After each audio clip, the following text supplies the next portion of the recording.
I never thought mixing the perfect cocktail would be the beginning of the most dangerous game of my life. But when Dominic Blackwood walked into my bar that night, everything I thought I knew about love, power, and control was about to be shattered. The truth? Sometimes the most intoxicating thing in the room isn't what's in the glass. It's the man who thinks he can buy your heart.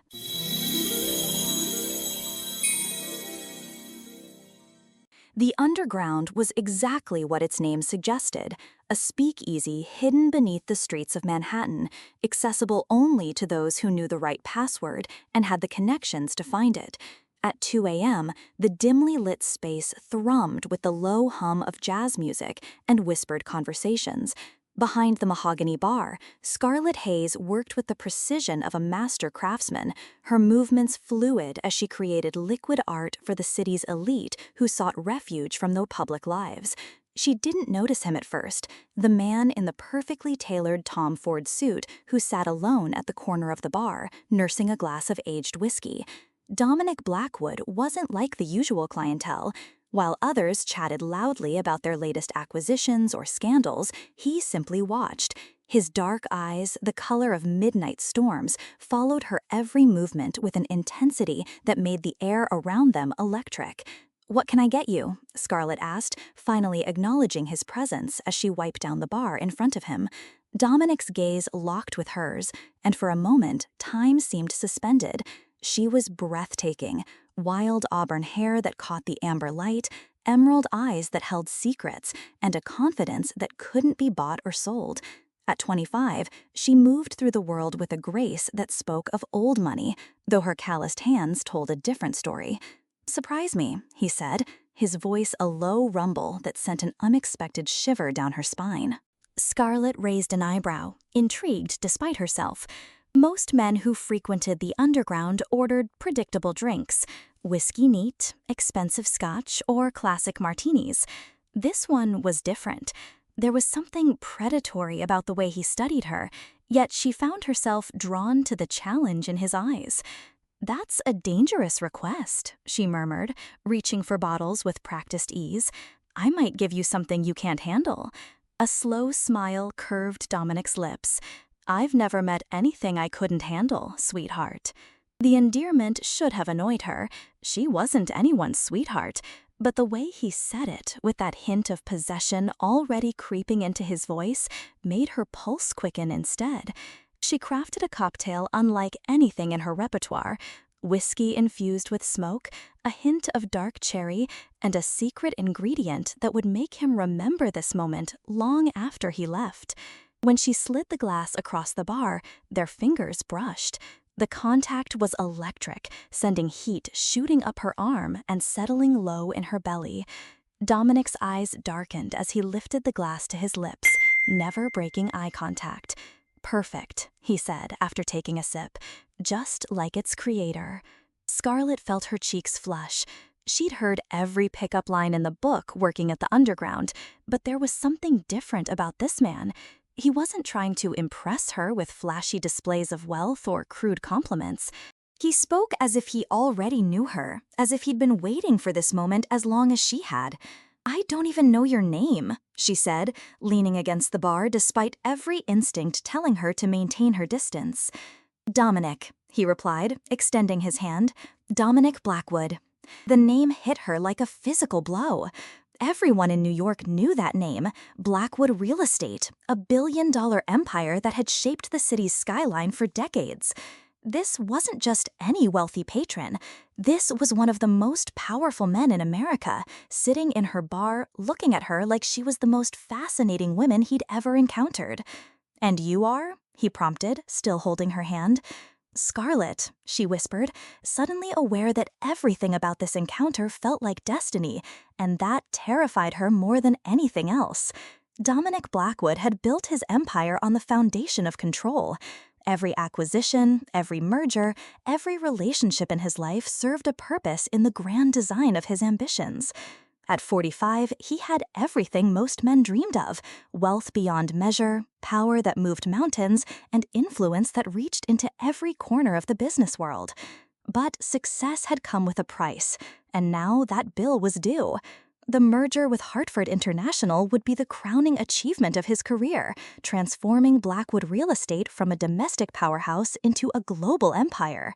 William Hartford III, however, was old school, a conservative businessman who believed in traditional values and family stability. His condition for the merger was simple and non-negotiable. Dominic needed to be married. A wife would signal stability, respectability, and the kind of settled domesticity that Hartford's board of directors expected from their business partners. "You have 6 months, Blackwood," Hartford had said during their last meeting. "Find yourself a suitable wife or find yourself another partner." Dominic had initially been furious at the archaic demand, but as weeks passed, he began to see the opportunity. Marriage didn't have to mean love or weakness. It could be another strategic acquisition.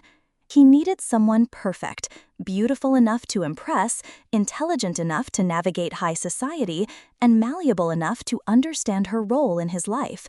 Someone who wouldn't demand too much of his time or heart. He'd been methodically researching potential candidates when he'd first laid eyes on Scarlett Hayes at the Underground. Something about her had derailed all his careful planning. The way she moved, the fire in her eyes, the challenge in her voice. She was everything he hadn't known he wanted. More importantly, she was determined to have. Scarlett's world was one of carefully maintained secrets and desperate determination. The Hayes family had once been Manhattan royalty. Old money, older connections, and a name that opened doors across the city. But her father's gambling addiction had destroyed everything. By the time Thomas Hayes died 2 years ago, he'd left behind nothing but debt and shame. The beautiful brownstone that had been in their family for generations was mortgaged to the hilt. The trust fund that should have secured Scarlett's future had been drained to pay bookies and loan sharks. Even the art collection that had adorned their walls for decades had been sold piece by piece to keep creditors at bay. Working at the Underground wasn't just a job for Scarlett, it was survival. The tips from wealthy patrons, combined with her salary, barely covered the minimum payments on her father's debts. She lived in a tiny studio apartment in Queens, a far cry from the Upper East Side mansion where she'd grown up. Every designer dress in her closet was a remnant from her previous life, carefully maintained because she couldn't afford to replace them. Pride was both her greatest strength and her most dangerous weakness. Scarlett refused to let anyone know about her circumstances. To the world, she was simply a young woman working in an upscale bar by choice, not necessity. She'd rejected every offer of help from old family friends, determined to rebuild her life on her own terms. The debt collectors didn't care about her pride, though. They called constantly, sent threatening letters, and made it clear that time was running out. She had perhaps 6 months before the family home would be sold at auction, erasing the last physical reminder of her heritage. The thought of losing it kept her awake at night, but accepting charity felt like a betrayal of everything she'd been raised to believe about dignity and self-reliance. When Dominic Blackwood walked into her life, Scarlett saw danger immediately. Men like him didn't notice women like her unless they wanted something. And in her experience, what powerful men wanted usually came at a price she couldn't afford to pay. 3 weeks after their first meeting, Dominic had become a regular at the Underground. He always arrived after midnight, always sat at the same corner spot, and always ordered whatever Scarlett created for him. Their conversations grew longer, more intimate, filled with the kind of electric tension that made other patrons fade into background noise. "You know, I've been thinking," Dominic said one night as Scarlett crafted his usual surprise cocktail. The bar was nearly empty, just a few late-night stragglers lost in their own conversations. "Dangerous habit," she replied, but her voice was softer now, warmer. Despite every rational thought telling her to keep her distance, she found herself drawn to his intensity, his complete focus on her whenever they spoke. "About you," he continued, watching as she added a twist of orange peel to his drink. "About how someone so extraordinary ended up in a place like this." Scarlett's hands stilled. "Maybe I like it here. Maybe I chose this life." "Did you?" The question was gentle, but his eyes were too perceptive, too knowing. Because every instinct I have tells me you're running from something or someone. She slid the drink across the bar, her fingers lingering when they touched his.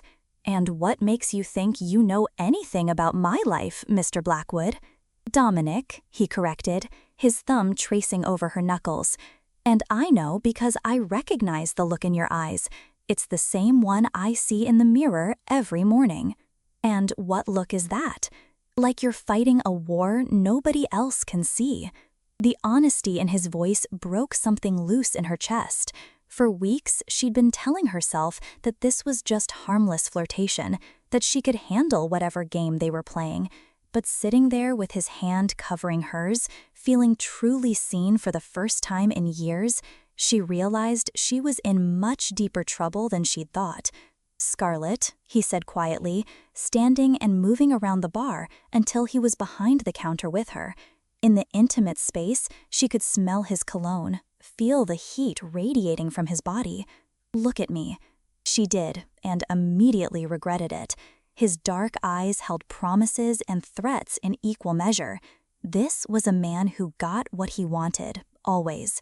And right now, what he wanted was her. When he kissed her, it was with the confidence of someone who'd never been told no.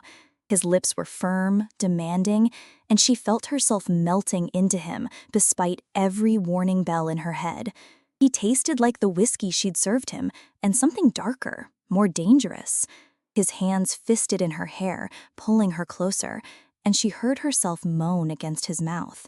"This is insane," she whispered when they broke apart, but she didn't step away. "The best things usually are," he replied, his forehead resting against hers. The next morning brought reality crashing back in the form of a phone call that would change everything. Scarlett was nursing her second cup of coffee and trying not to think about the way Dominic's hands had felt on her skin when her phone rang. "Miss Hayes, this is Jennifer Morrison from Blackwood Properties." Scarlett's blood turned to ice. "I'm sorry, what?" "We've been instructed to make an offer on your family's property at 847 Fifth Avenue. Mr. Blackwood is prepared to pay significantly above market value, and we can have the papers ready for signature by this afternoon." The coffee mug slipped from Scarlett's hands, shattering on her kitchen floor. Her family's brownstone, the one place she'd sworn to protect, the last reminder of who she used to be, and he was trying to buy it? Not just buy it, but buy it at a premium that would solve all her financial problems in one stroke. "Miss Hayes, are you there? I need to think about this," Scarlett managed, her voice barely above a whisper. "Of course, but I should mention that Mr. Blackwood was very specific about the timeline. He needs an answer by the end of the week." After hanging up, Scarlett stared at the broken ceramic scattered across her floor and felt something fundamental shift inside her chest. How did he know about the house? How did he know about her debts, her desperation? And why was he offering to solve her problems with the very thing that would give him complete power over her life? The answers came in flashes of memory. Conversations where she'd mentioned growing up on the Upper East Side, casual comments about old family properties, the way he'd studied her so intently during their talks. He'd been gathering information, building a profile, learning exactly which buttons to push to get what he wanted. When her phone buzzed with a text message, she already knew who it was. "Had dinner plans for tonight. The Pierre, 8 p.m. I have something I want to discuss with you. D." Scarlett stared at the message for a long time before typing her response. "We need to talk, but not at dinner, and not on your terms." His reply came immediately. "Your choice. When and where?" "The Underground. Tomorrow night, after closing. I'll be there." As she swept up the broken ceramic, Scarlett realized that whatever had been building between them over the past 3 weeks was about to explode. And she had this sinking feeling that when the dust settled, she'd be the one left picking up the pieces. The Underground felt different when it was empty. Without the usual crowd of late-night patrons, the space seemed larger, more intimate. Scarlett had sent her staff home early, claiming she wanted to do inventory, But really, she needed the privacy for what was about to be either a confrontation or a confession. Dominic arrived at exactly 3 a.m., looking as impeccably dressed as always, despite the ungodly hour. He took his usual seat at the bar, but the easy familiarity that had characterized their previous encounters was gone, replaced by a tension so thick it was almost suffocating. "Whiskey?" Scarlett asked, already reaching for the bottle. "Just talk," he said quietly. "I think we've played enough games." She set the bottle down and faced him directly. "You want to buy my family's house." "Yes." "Why?" Dominic was quiet for a long moment, his fingers drumming against the bar. "Because you need the money, and I have it. Because watching you work yourself to death in this place is killing me. Because I want to help you." "Help me?" Scarlett's voice rose. "You investigated me, Dominic. You found out about my debts, my father, my family situation, and you decided to what? Rescue me? Save the poor little bartender? It's not like that." "Then what is it like?" She slammed her palm against the bar. "Explain to me how this isn't you trying to buy me." Dominic stood, moving around the bar until he was in front of her. "You want the truth? Fine. Yes, I looked into your background. Yes, I know about your father's debts and the mortgage on your house. But I didn't do it to manipulate you. I did it because I was falling for you, and I needed to understand what you were carrying." "Falling for me," she repeated flatly. "From the first moment I saw you," he admitted. "You were this incredible force behind the bar, confident and beautiful and completely untouchable. I've spent my entire adult life getting everything I wanted without effort, but you made me work for every smile, every conversation, every moment of your attention." Scarlett felt her resolve wavering. There was something raw in his voice, a vulnerability she hadn't heard before. "So you decided to solve my problems for me? I decided to try to take care of you." His hands came up to frame her face. "Because that's what you do when you love someone." The word hung between them like a live wire. Love. Not want, not desire, not fascination. Love.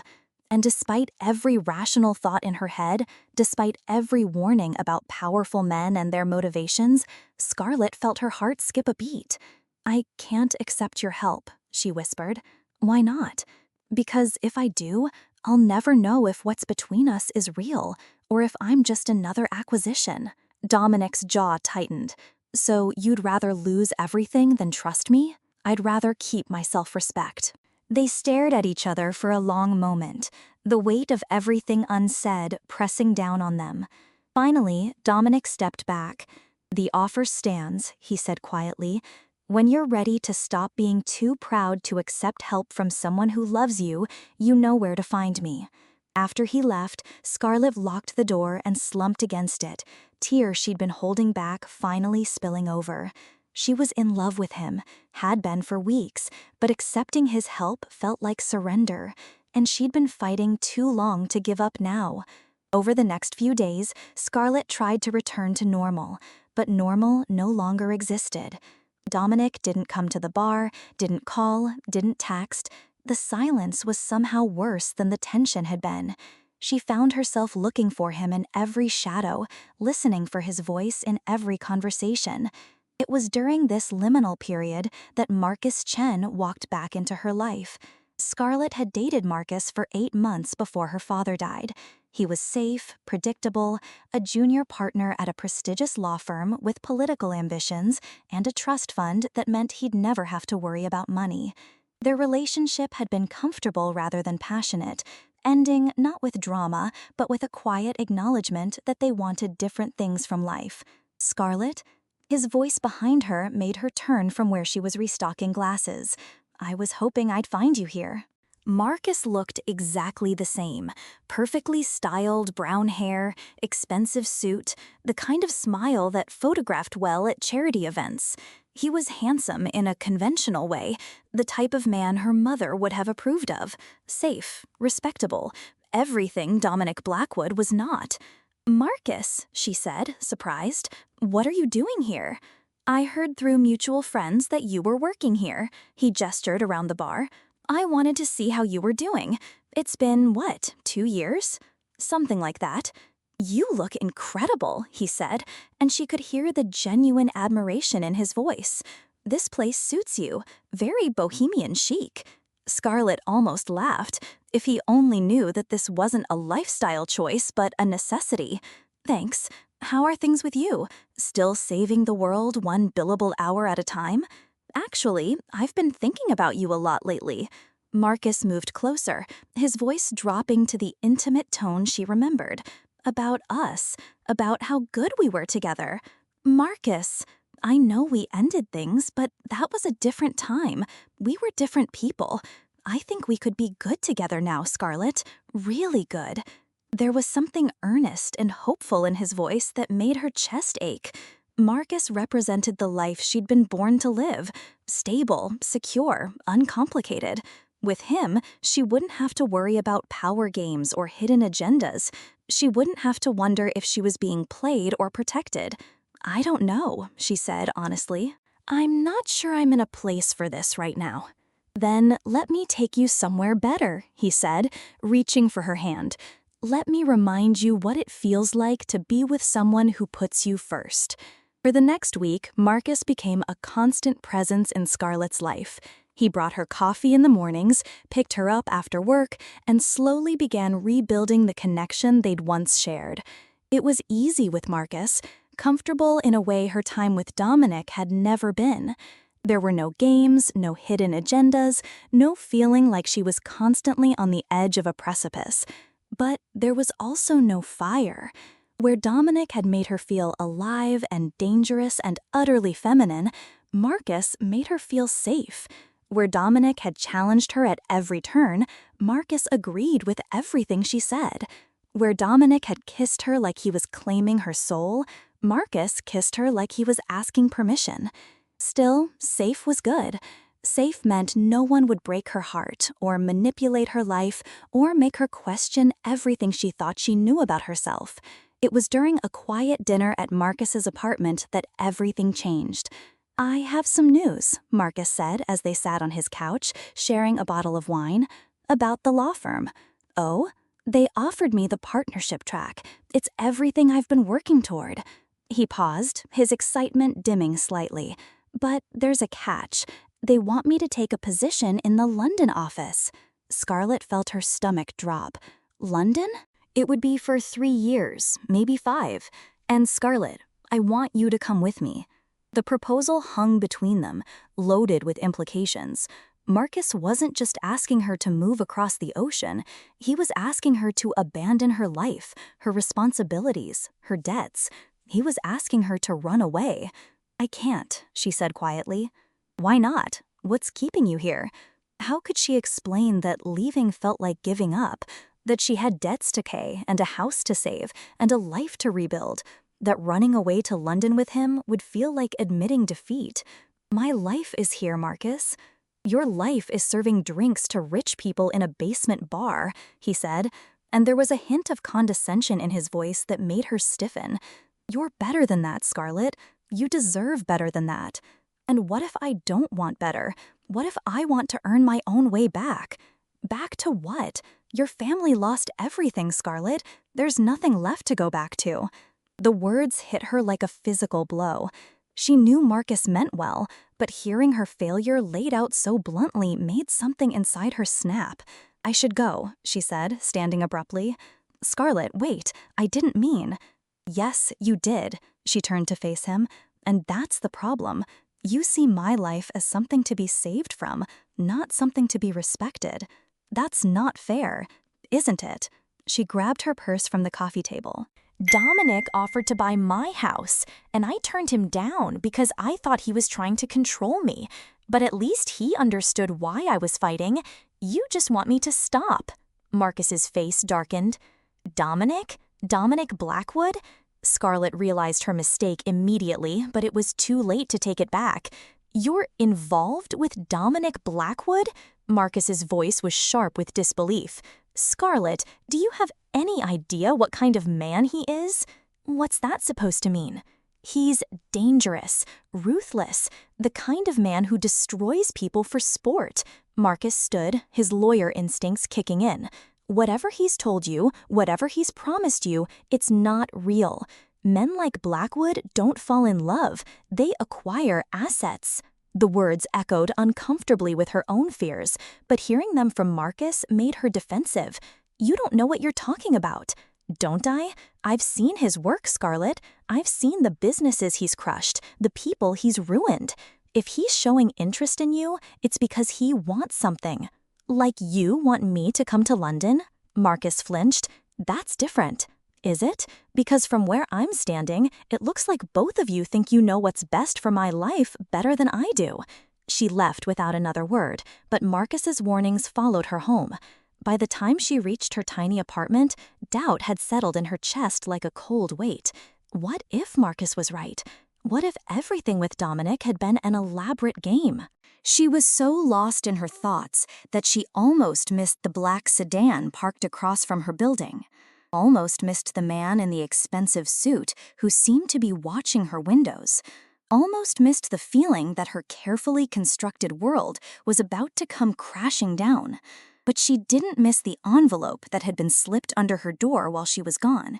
An envelope with her name written in elegant script and a return address that made her blood run cold. Blackwood Properties. Inside was a single photograph and a note written in handwriting she recognized. The photograph showed Marcus leaving what looked like a high-end office building, shaking hands with a man in a suit. The timestamp showed it was taken 3 days ago, right around the time Marcus had started his campaign to win her back. The note was brief. Ask yourself why your ex-boyfriend suddenly reappeared in your life. Ask yourself who might have encouraged him to offer you an escape route. Ask yourself what you really know about the people trying to save you. D. Scarlett sank onto her couch, the photograph trembling in her hands.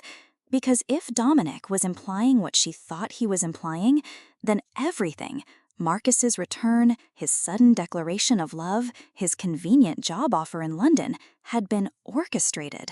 And if that was true, then she didn't know who to trust anymore. The confrontation came at dawn. Scarlett had spent the entire night staring at the photograph, her mind racing through every interaction she'd had with Marcus since his return.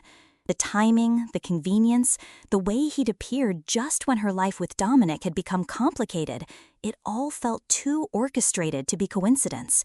She arrived at Blackwood Properties before the building officially opened, using the security access card that Dominic had given her weeks ago in case of emergencies.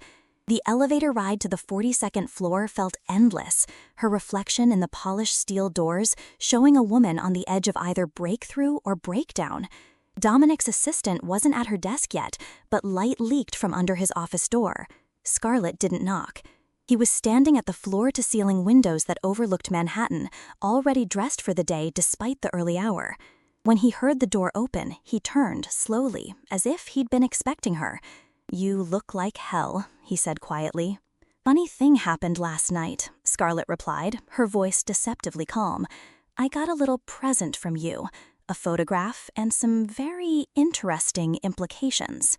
Dominic's jaw tightened almost imperceptibly. "Scarlett, did you pay Marcus to come back into my life?" The question hung between them like a blade. For a moment, Dominic's perfectly controlled facade slipped, and she saw something raw and desperate in his eyes. It's not that simple. It's a yes or no question, Dominic. Did you pay my ex-boyfriend to seduce me back and then conveniently offer me an escape route to London? Yes. The word was barely above a whisper, but it hit her like a physical blow. Scarlett felt something fundamental break inside her chest. Why? Because you were slipping away from me. Dominic moved toward her, his voice urgent. Because I could see you pulling back, building walls, and I knew that if I lost you, I'd never get another chance. So you decided to manipulate me instead. I decided to eliminate the competition. Competition? Scarlett's voice rose. Marcus wasn't competition. He was a person. I was a person. This entire thing has been some kind of game to you. No. Dominic reached for her, but she stepped back. What Marcus offered you wasn't real, Scarlett. The job in London, the partnership, I had it verified. It was a fabrication designed to get you out of the country. Fabrication you paid for. To protect you. From what? Dominic ran his hands through his hair, his composure finally cracking completely. From making a mistake that would destroy your life. From running away with a man who sees you as a trophy instead of a partner. From choosing safety over everything we could be together. Scarlett stared at him, this powerful man she thought she was falling in love with, and saw him clearly for the first time. Do you hear yourself? You're talking about my life, my choices, my future like they're yours to manage. Because I love you. No. The word came out sharp and final. You don't love me, Dominic. You love the idea of owning me. There's a difference. That's not true. But Scarlett was already pulling items from her purse, a key card, a piece of jewelry he'd given her, a business card with his private number. She placed them on his desk like evidence in a trial. "How long have you been watching me?" she asked. Dominic's silence was answer enough. "How long, Dominic?" 6 months, he admitted quietly. The number hit Scarlett like ice water. 6 months? You've been watching me for 6 months? "I first saw you at a charity event," Dominic said, his voice hollow. "You were serving cocktails at a fundraiser for children's literacy. You probably don't even remember it, but I couldn't forget you. The way you moved, the way you spoke to people, you were magnetic. So you decided to investigate me? I decided to learn about you. And what I learned," he paused, seeming to struggle with the words. "Your father had just died. You'd lost everything. You were working 3 jobs just to keep your head above water, but you still volunteered at that fundraiser because you believed in the cause." Scarlett felt sick. "You've been manipulating my life for 6 months?" "I've been trying to position myself to help you for 6 months," he corrected. "Everything else, the attraction, the connection, the way I feel about you, that's real." "Is it?" She laughed, but there was no humor in it. "Because from where I'm standing, it looks like you researched me like a business acquisition, found my weaknesses, identified my needs, and crafted yourself into exactly what you thought I wanted. That's not the late-night visits to my bar, the philosophical conversations about control and power, the way you always seemed to understand exactly what I was feeling." Scarlett's voice cracked. "Was any of it real?" "All of it was real, but calculated." Dominic was quiet for a long moment. "Yes, and the house? The offer to buy my family's property? I need to get married," he said abruptly. "There's a merger, the biggest deal of my career, and it requires me to have a wife, a stable family situation." Scarlett felt the world tilt sideways. "I'm sorry, what? Hartford International won't do business with unmarried men. They're old-fashioned, traditional. They want to see stability and commitment before they'll sign. So you need a wife? I need you. As what? A business partner? A prop?" "As my wife," Dominic said desperately. "As the woman I love who happens to solve a professional problem." "Happens to solve," Scarlett repeated the word slowly. "Do you hear yourself? I'm not a woman you love who happens to fit your needs. I'm a solution you fell for. That's not how I see it." "Then how do you see it, Dominic?" "Because I'm standing here learning that you've been watching me, manipulating my life, paying off my ex-boyfriend, and planning to propose marriage as part of a business strategy. Explain to me how that's love." Dominic moved to his desk, opened a drawer, and pulled out a thick manila folder. He held it out to her with hands that weren't quite steady. "This is everything," he said quietly. "Every report, every investigation, every piece of information I gathered about you over the past 6 months." Scarlett took the folder with numb fingers and opened it. Inside were photographs. Her walking to work, laughing with coworkers, shopping for groceries. Financial records detailing her father's debts, her current income, her expenses. Background checks on her friends, her coworkers, even her landlord. There were psychological profiles analyzing her personality based on her social media posts, shopping habits, and choice of entertainment. Reports on her daily routines, her favorite restaurants, the books she checked out from the library. It was comprehensive, invasive, and absolutely devastating. "Jesus Christ," she whispered, flipping through pages that documented her life with scientific precision. "This is insane." "I know how it looks. It looks like you're a stalker." Scarlett slammed the folder shut. "It looks like you're completely unhinged." "I'm a man who wanted to know everything about the woman he was falling in love with." "No, you're a man who wanted to control everything about the woman he decided to acquire." She threw the folder back at him, papers scattering across his expensive carpet. "Did you ever, even once, consider just asking me about my life? Having actual conversations? Building real trust? I tried." "You manipulated." The words came out as a shout, years of suppressed anger and frustration finally erupting. "You manipulated my financial situation, my relationships, my choices. You paid my ex-boyfriend to seduce me just so you could prove you were the better option. You offered to solve my problems so I'd be grateful enough to marry you." Dominic's face had gone white.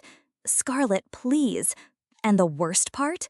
She was crying now, tears of rage and heartbreak streaming down her face. "The absolute worst part is that I was falling in love with you. I was actually stupid enough to think that what we had was real." "It is real." "No, it's not. It's a performance. You performed the perfect man for me based on psychological profiles and behavioral analysis. You fed me exactly what you thought I wanted to hear, did exactly what you thought would make me fall for you." "The feelings are real," Dominic said desperately.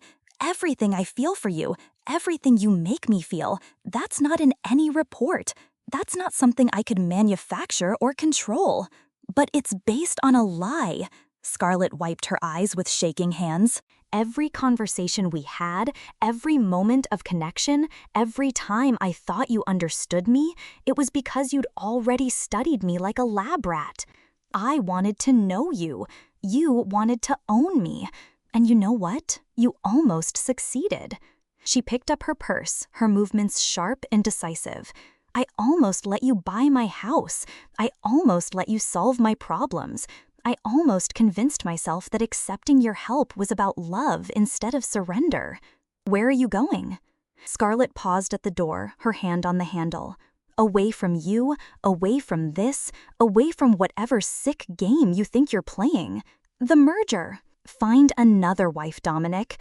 I'm sure your investigative team can find you someone more suitable, someone who won't ask inconvenient questions about your methods." "Scarlett, wait!" But she was already gone, leaving Dominic alone in his office, surrounded by the scattered remnants of the life he'd tried to build for them both. 3 weeks after the confrontation, Scarlett's life had settled into a new, numbingly routine existence. She worked her shifts at the underground, went home to her tiny apartment, and tried not to think about the way Dominic's absence felt like a physical ache in her chest. The other bartenders had stopped asking where her mysterious midnight regular had gone. The gossip mill had moved on to newer scandals and fresher drama. But every night around 2 a.m., Scarlett found herself watching the entrance, expecting to see a familiar figure in an expensive suit settling into the corner booth. He never came. What did come were the bills. Always the bills. The debt collectors had grown more aggressive in their pursuit, the phone calls more frequent, the letters more threatening. Without Dominic's offer to buy the house hanging over her head like a lifeline she refused to grab, reality had crashed back with vengeance. She'd started working double shifts, picking up extra hours wherever she could find them.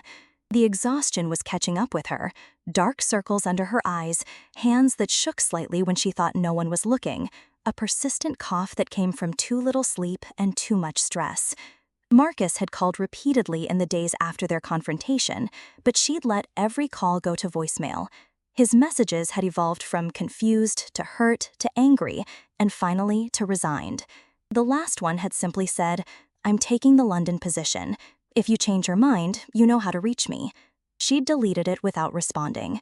Pride, it turned out, was expensive, more expensive than she could afford.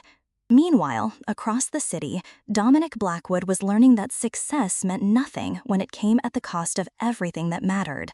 The Hartford merger was officially dead.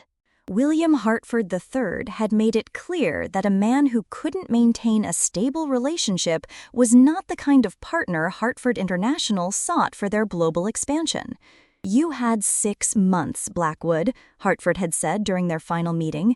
6 months to prove you could handle both business and personal responsibilities. Instead, you've proven that you're still the same ruthless bastard who puts ambition above everything else. Dominic hadn't bothered to defend himself. How could he explain that he'd lost the woman he loved not despite his feelings for her, but because of them? How could he admit that his need to control every variable in his life had destroyed the one thing that had ever felt truly valuable? The corporate vultures were already circling. Competitors who'd been waiting for Blackwood real estate to show weakness had begun making overtures to his biggest clients. The stock price had dropped 15% in the weeks since the Hartford announcement. Board members were asking uncomfortable questions about his judgment and stability. For the first time in his adult life, Dominic found himself unable to focus on work. He sat in meetings without hearing what was being discussed. He stared at contracts without processing the words. He stood at his office windows and replayed every conversation he'd ever had with Scarlett, searching for the moment when he could have chosen differently. The call came on a Tuesday evening as Scarlett was closing up the underground. She almost didn't answer the unknown number, but something made her pick up on the 4th ring. "Is this Scarlett Hayes?" The voice was professional, clinical. "Yes. This is Detective Maria Santos with the NYPD. I'm calling about your father, Thomas Hayes." Scarlett's blood went cold. "My father's been dead for 2 years. "Yes, ma'am. I'm aware of that. I'm calling because we've recently arrested someone in connection with his case, and some new information has come to light." "What kind of information?" "The kind that might change your understanding of your father's debts, Miss Hayes. Would you be available to come to the station tomorrow morning?" That night, Scarlett lay awake staring at the ceiling and wondering what fresh hell awaited her. Her father's gambling addiction had destroyed their family's fortune and left her drowning in debt. What could possibly be worse than what she already knew? The answer, as it turned out, was that her father hadn't been gambling at all. Thomas Hayes was the victim of an elaborate extortion scheme, Detective Santos explained the next morning, sliding a thick file across the desk. "We've been investigating a network of criminals who targeted wealthy families with manufactured scandals and fake evidence." Scarlett stared at the detective in disbelief. "That's impossible. I saw the debts. I saw the receipts from casinos, the loan agreements. All fabricated. Very sophisticated fabrications, but fake nonetheless." Detective Santos opened the file to reveal photographs, financial records, and what looked like surveillance footage. "Your father was being blackmailed based on doctored evidence that suggested he was involved in insider trading. The criminals threatened to expose him unless he paid increasingly large sums of money. But why didn't he just go to the police? Why didn't he tell me?" "Because he believed the evidence was real." The detective's voice was gentle. "They convinced him that he had committed crimes he didn't remember, that he was guilty of things he'd never done. They destroyed his sense of reality before they destroyed his finances." Scarlett felt the world spinning around her. How much of the debt was real? Almost none of it. Your father died believing he'd ruined his family through his own weakness, when in reality he was trying to protect you from what he thought were his crimes. The implications crashed over her like a wave. If the debts weren't real, if her father hadn't been a gambling addict, if everything she'd believed about her circumstances was based on lies, "The house," she whispered. "What about it? My family's house. It's mortgaged to pay his debts. If the debts aren't real?" Detective Santos nodded grimly. "You'll need to contact a lawyer, but it's likely that most of the liens against your property are fraudulent. The criminals we arrested have been using fabricated debt to steal real estate from their victims' families for years." Scarlett walked out of the police station in a daze. everything she'd fought for, everything she'd suffered for, everything she'd sacrificed, including her relationship with Dominic, had been based on a lie. Her father hadn't been weak or addicted or selfish. He'd been victimized by criminals who'd convinced him he was protecting his daughter by destroying himself. And she'd been so determined to pay debts that didn't exist, to preserve pride based on false shame, that she'd thrown away the first real love she'd ever known. The legal proceedings took 3 weeks.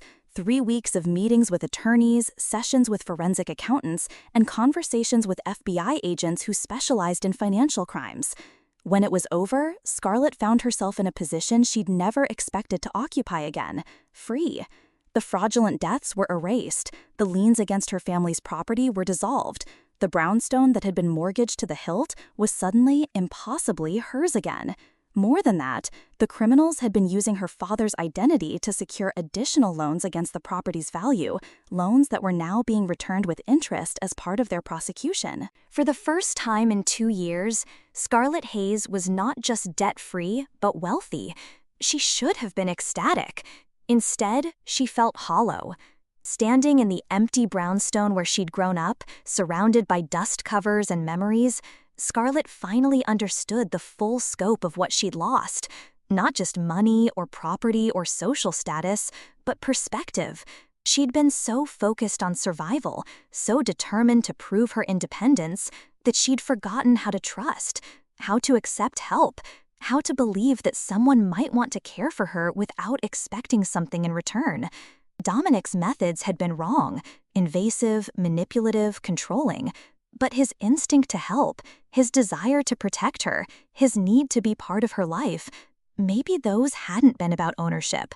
Maybe they'd been about love, expressed in the only way a man like him knew how. She'd called him manipulative for investigating her background, but hadn't she been equally deceptive? She'd hidden her circumstances, lied about her motivations, presented herself as someone she wasn't. She'd been so afraid of appearing weak or needy that she'd made it impossible for him to help her in any honest, straightforward way. And Marcus, God, Marcus. She'd been so angry about Dominic paying him to seduce her that she'd never stopped to ask why it had worked. Why she'd been willing to consider a future with a man who bored her, who condescended to her, who saw her life as something to be rescued from rather than respected.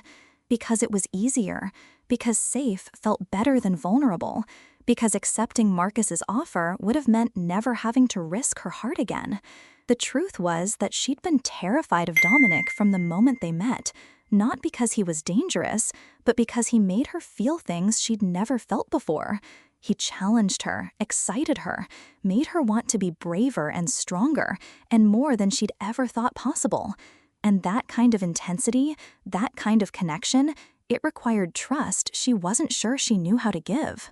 It took Scarlett another week to work up the courage to drive to Blackwood Properties. She'd rehearsed what she wanted to say 100 times, but every version sounded inadequate. How do you apologize for rejecting someone's love because you were too afraid to believe it was real? How do you explain that your anger was really fear, that your pride was really protection? The building looked the same, but something felt different as she rode the elevator to the 42nd floor. Maybe it was her. Maybe she was different. Dominic's assistant, a polished woman in her 40s, looked up as Scarlett approached the reception desk. "I'd like to see Mr. Blackwood," Scarlett said. "I don't have an appointment, but—" "I'm sorry," the assistant interrupted gently. "Mr. Blackwood isn't available. When would be a good time? I can wait." The woman's expression softened with what looked like sympathy. "Miss Hayes, isn't it? I remember you. I'm afraid Mr. Blackwood is no longer with the company." Scarlett felt the world tilt. "What do you mean, no longer with the company?" "He resigned 4 days ago. The board accepted his resignation and appointed an interim CEO while they search for a permanent replacement." "Resigned?" Scarlett's voice came out as barely a whisper. "Why would he resign?" "I really couldn't say, but if you'd like to reach him, I believe he's been spending time at his house in the Hamptons." Scarlett thanked the woman and walked back to the elevator on unsteady legs. Dominic had resigned from the company he'd built, the empire he'd spent his life creating.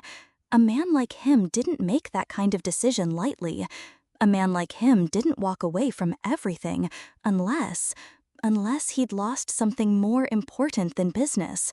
Unless he'd realized, as she had, that some things were worth more than pride or control or the careful management of risk. The drive to the Hamptons took 2 hours, giving Scarlett plenty of time to second-guess her decision. What if he didn't want to see her? What if he'd moved on, found someone else, decided that the complicated woman who'd thrown his love back in his face wasn't worth the effort?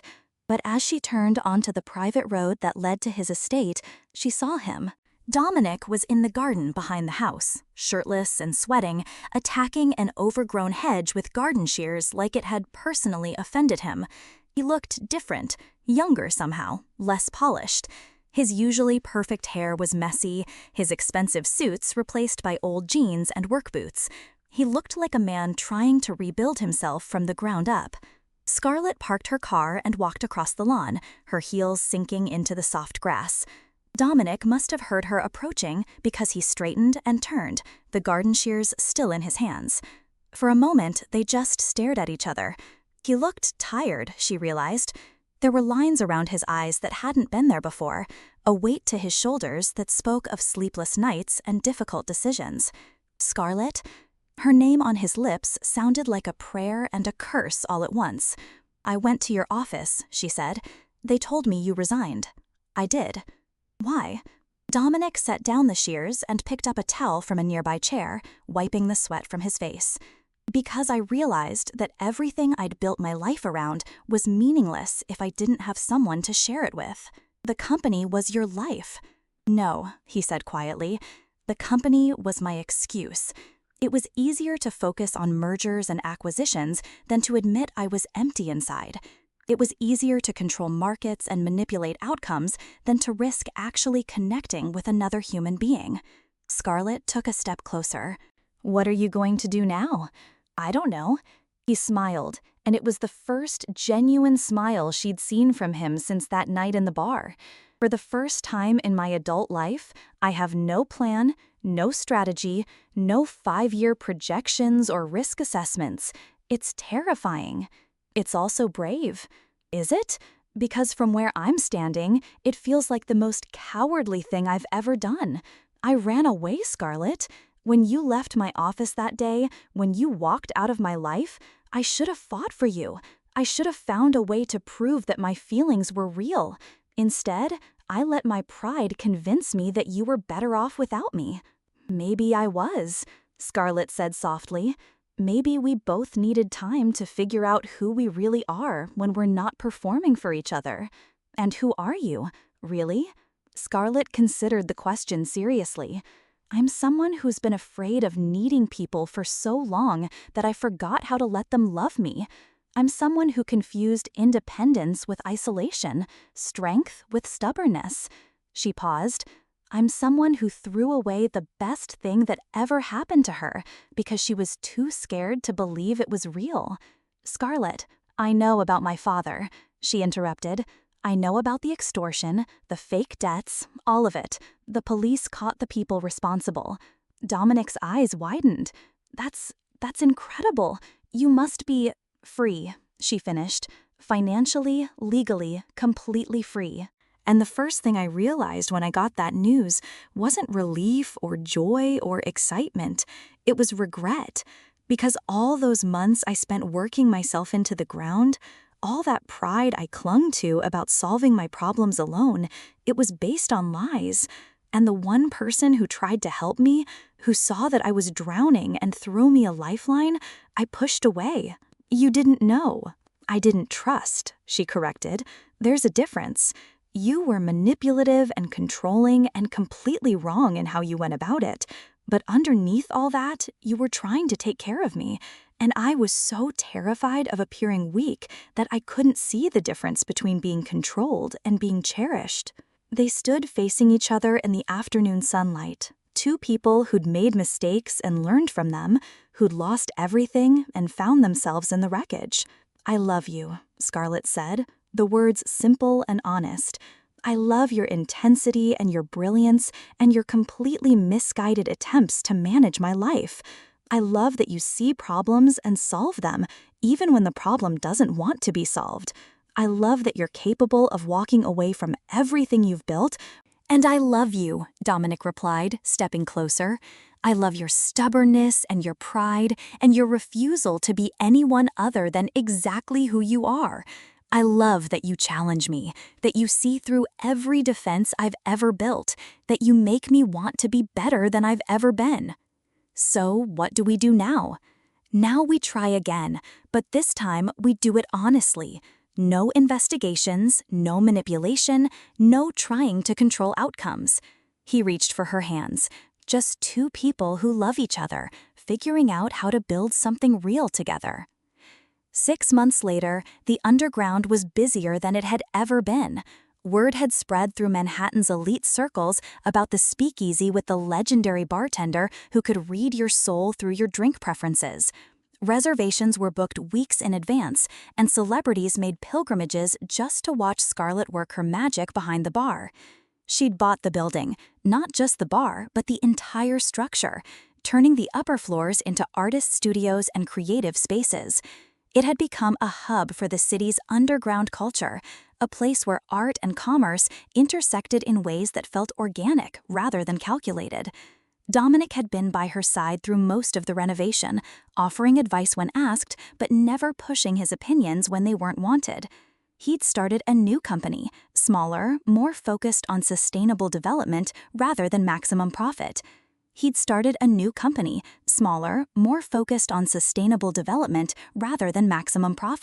It was a different kind of empire, one built on principles rather than power.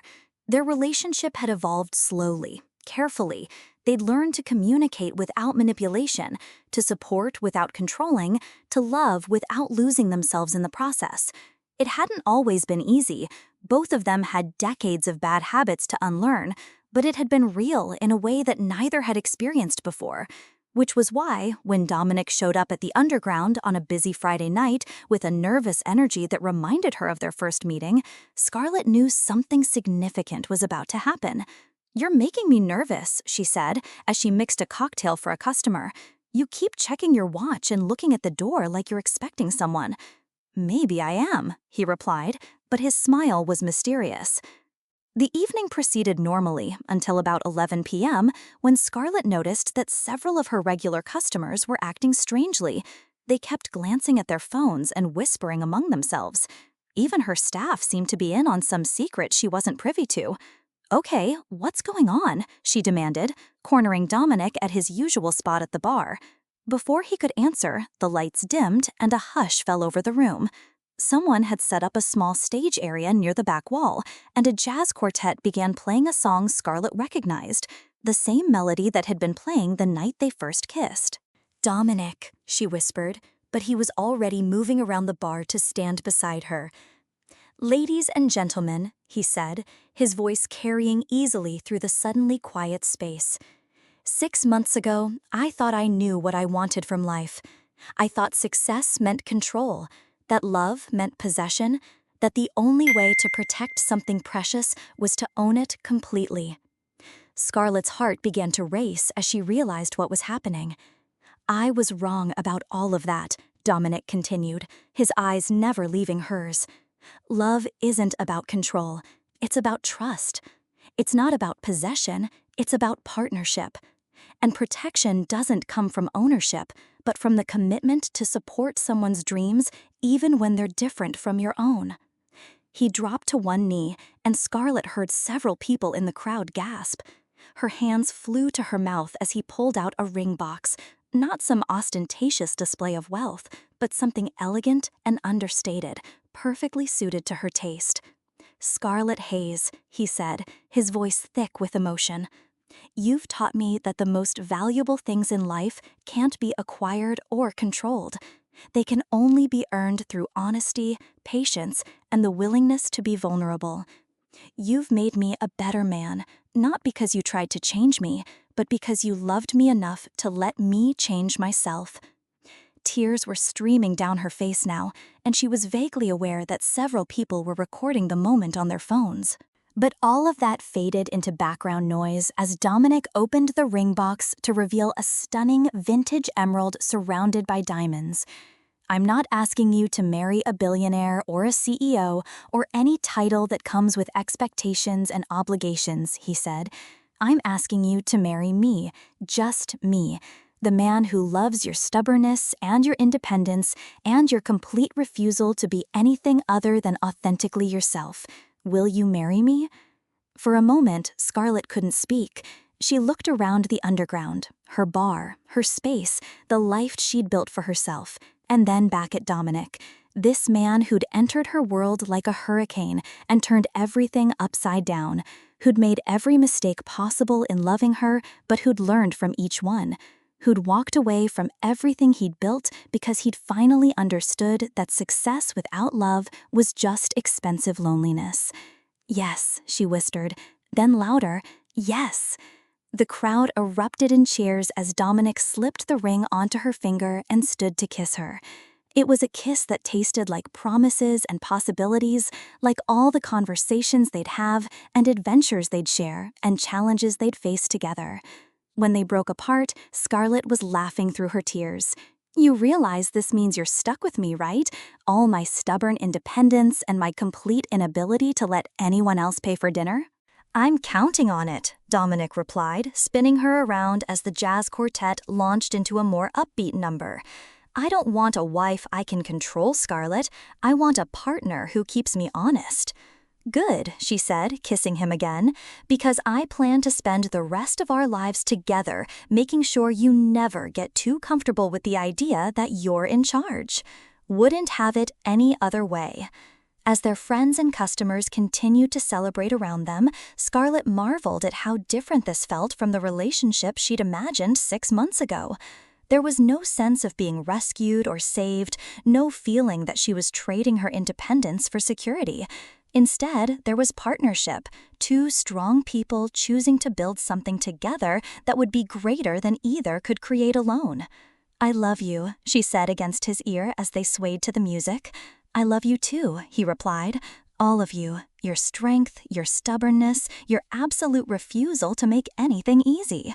"Speaking of which," Scarlett said, pulling back to look at him seriously, "I have some conditions about this whole marriage thing." "I'm listening." "First, I'm keeping the bar. This place is mine, and I'm not giving it up for anyone. Wouldn't dream of asking you to. Second, I'm keeping my name. Scarlett Hayes has a nice ring to it, don't you think? Perfect ring to it. And third," she said, her voice softening, "no more secrets. No more investigations or manipulation or trying to solve my problems before I even know they exist. If we're doing this, we're doing it honestly." "Deal," Dominic said immediately, "but I have one condition of my own, which is, let me love you, not rescue you or save you or fix your life, just love you. Let me be proud of your successes and supportive during your challenges and completely, utterly devoted to whatever dreams you want to chase." Scarlett felt something inside her chest expand, a warmth that had nothing to do with the alcohol or the celebration around them. "I think I can manage that."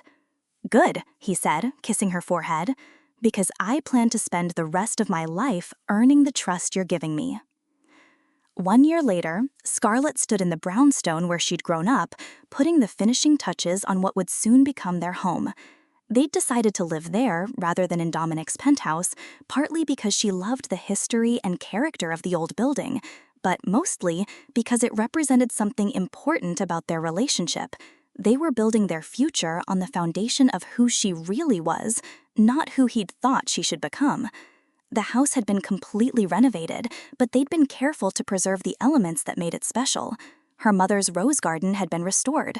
Her father's library had been expanded. The formal dining room where she'd learned proper etiquette had been converted into a more casual space where they could host the eclectic mix of friends they'd accumulated, artists from her world, reformed business titans from his, and everyone in between.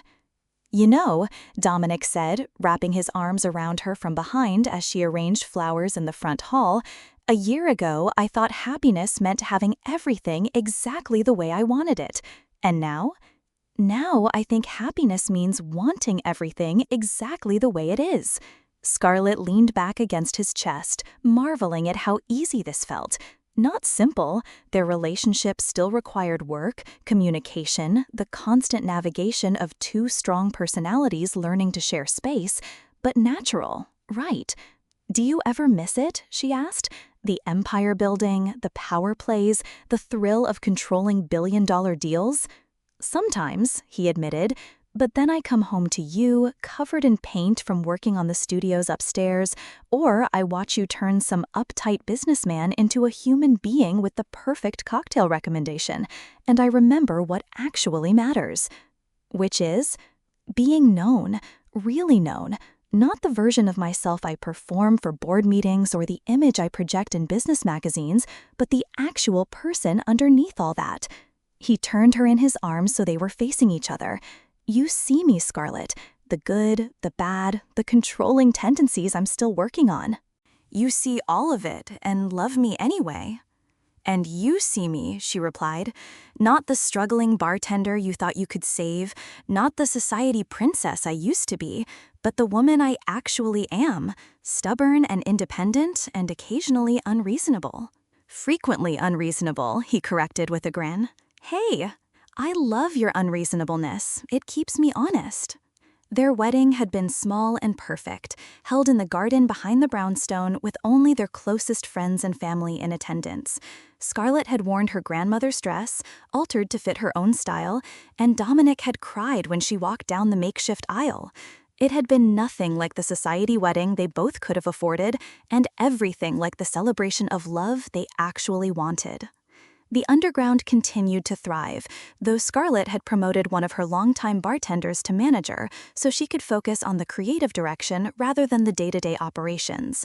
She'd started teaching mixology classes for aspiring bartenders and had even then approached about writing a book on the art of reading people through their drink preferences. Dominic's new company, Blackwood Sustainable Development, was smaller than his previous empire, but more fulfilling. They focused on affordable housing, green construction, and community development projects. It made less money, but more of a difference, and he'd found that the satisfaction of building something meaningful far outweighed the rush of acquiring something valuable. I have a surprise for you, Scarlett said, pulling away from him with a mischievous smile. Good surprise, or you're going to hate this but it's important to me surprise? Good surprise, I think. She led him upstairs to what had been her childhood bedroom, now converted into a combined office and studio space. On the desk was a thick envelope with her name written in elegant script. What is it? Dominic asked. An offer, Scarlett said, suddenly nervous. To expand the underground. There's a group of investors who want to help me open locations in Chicago, Los Angeles, maybe even London. It would mean travel, long hours, probably 6 months of intensive planning and setup. Dominic was quiet for a moment, and Scarlett felt her chest tighten. This was the test, she realized. Could they really build a partnership where both of their dreams mattered? Could he support her ambitions even when they were inconvenient for him? What do you want to do? He asked finally. I want to say yes, she admitted. I want to build something bigger, something that matters. But I also want to make sure we're solid enough to handle that kind of pressure. We are, he said immediately. Scarlett, you've spent your entire adult life making yourself smaller to fit into other people's ideas of who you should be. First, to protect your father's memory, then to survive financially, then because you were afraid of taking up too much space in my life. I'm not going to be another reason you hold yourself back. It would mean less time together, at least initially. It would mean you're building something incredible, and I get to be married to the woman who's doing it. He picked up the envelope and handed it to her. Besides, I have something I want to discuss with you, too. Oh, one of the Chicago projects my company is bidding on is a mixed-use development in an area that could really benefit from, say, an upscale speakeasy and cultural center. His smile was teasing but hopeful. I was thinking maybe we could work on our first official business collaboration. Scarlett felt her heart skip. You'd want to work together? I'd want to support your vision while contributing my expertise. There's a difference. And you think we could handle being business partners and married partners? I think we can handle anything as long as we keep talking to each other instead of making assumptions. He pulled her close again. What do you think, Mrs. Blackwood Hayes? I think, Scarlett said, standing on her toes to kiss him, that we're about to find out just how much trouble two stubborn people can get into when they're actually on the same team. The best kind of trouble, Dominic murmured against her lips. The very best kind. As the sun set over Manhattan, casting golden light through the windows of the house where Scarlett had learned about love and loss and the courage to start over, she realized that this was what happiness looked like. Not the absence of challenges or the guarantee of easy answers, but the presence of someone who chose to face whatever came next alongside you. Someone who saw your dreams as worth fighting for, even when they complicated his own. Someone who loved you not despite your complexities, but because of them. Someone who understood that the best kinds of love stories weren't about finding your missing piece, but about two complete people choosing to build something beautiful together. The truth about love, Scarlett would tell the journalist who interviewed them 5 years later for a piece about unconventional power couples, is that it's not about finding someone who completes you. It's about finding someone who inspires you to complete yourself, and then choosing to share that complete person with them every day. And as for the billionaire's secret proposal that had shocked everyone, it turned out the biggest secret wasn't in what he'd offered her, but in what she'd been brave enough to demand in return. A love built on truth, respect, and the radical notion that the best partnerships are formed not by two people trying to save each other, but by two people committed to helping each other become exactly who they're meant to be.